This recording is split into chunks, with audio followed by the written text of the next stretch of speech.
Following the First World War's end, and an estimated loss of 35,000 Coventry men, Coventry City Council and the local community formed a War Memorial Committee to consider ways of creating a memorial in order to commemorate the city's fallen soldiers. The committee reached the decision that the commemoration of the dead should take the form of a 121-acre park that could also function as a new amenity, since Coventry was lacking open space and provision for physical recreation at the time. The chosen location was Stivichall, a grassed area, part farmland and part woodland, and part of Stivichall Common, purchased using public subscriptions from the Lord of the Manor at Stivichall, Arthur Gregory, for the price of £29,000, reduced from £31,000 following Gregory's own contribution. In 1919, a temporary cenotaph was erected here in Spencer Park. Today, an oak tree, which is believed to have grown from an acorn that was taken from Verdun in 1916, fashions an informative plaque to mark the spot where the original cenotaph once stood. The park was officially opened on the 9th of July 1921 and included both a dedication and memorial service, although only the northeastern ornamental section of the grounds of the park had been completed, and just a few sports pitches were available for use at this time.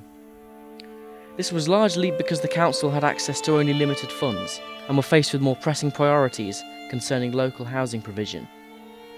The rest of the construction of the park was to take several years.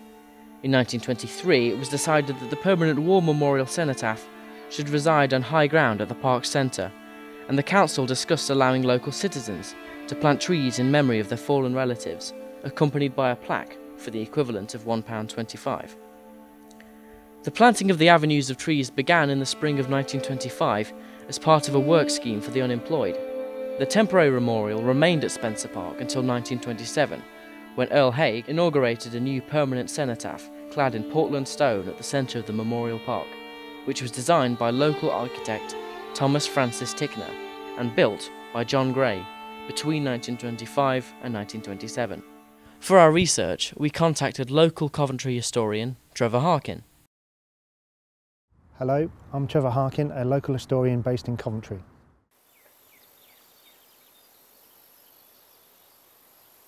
The War Memorial was built and finished in 1927 to commemorate the war dead that were killed from Coventry during the Great War 1914 to 1918. It was felt by the corporation at the time that they needed to have a big dedication because Coventry had lost so many of its men during the war.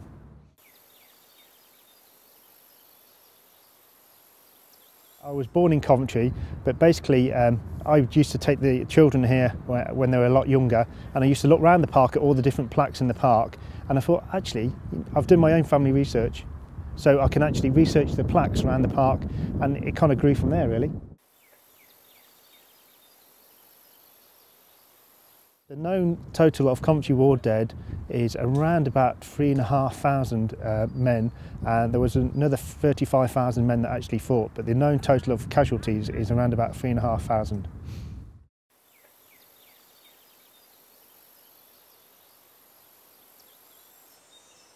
The plaques in the park represent a number of servicemen who were killed during World War I. One story in particular is Kenneth Burnell Parford, who was shot down by the Red Baron, or Baron Richthofen, over the fields of France.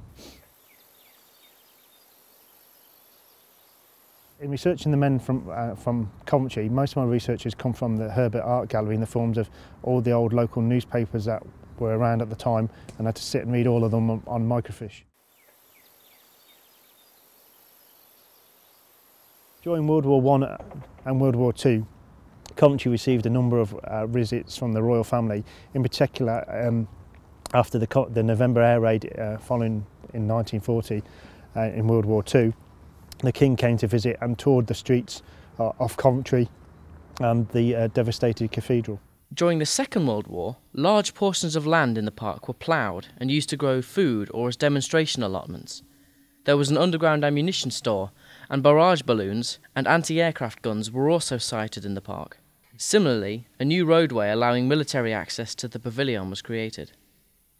On May the 22nd, 1948, then still Princess Elizabeth II paid a visit to Coventry.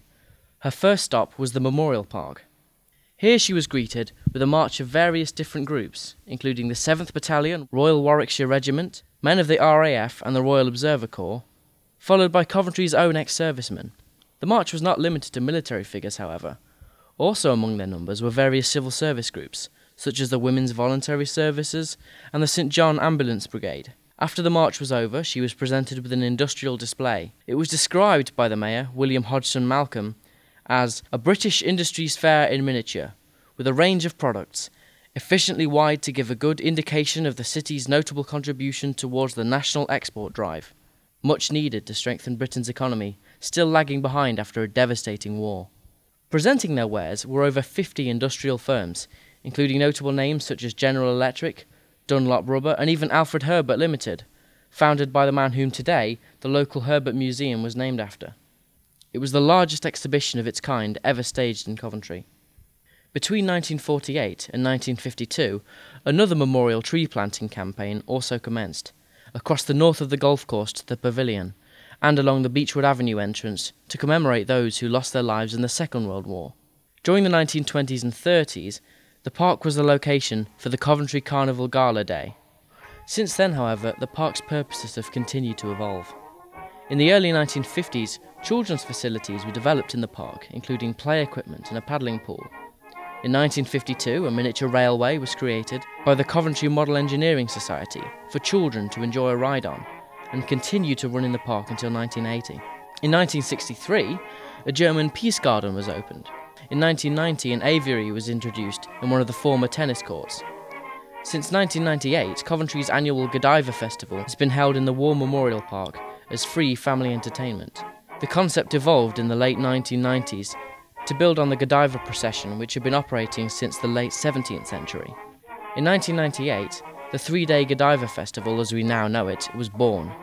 Just some of the established artists to grace its stage over the years include The Human League, The Enemy, Ash, Kid Creole and the Coconuts, Hazel O'Connor, The Primitives, The Fratellis and Kasabian. The park also underwent considerable refurbishment in 2011. For example, a new play area was introduced, with part of the $2.8 million that was gained from the Heritage Lottery Fund and the Big Lottery.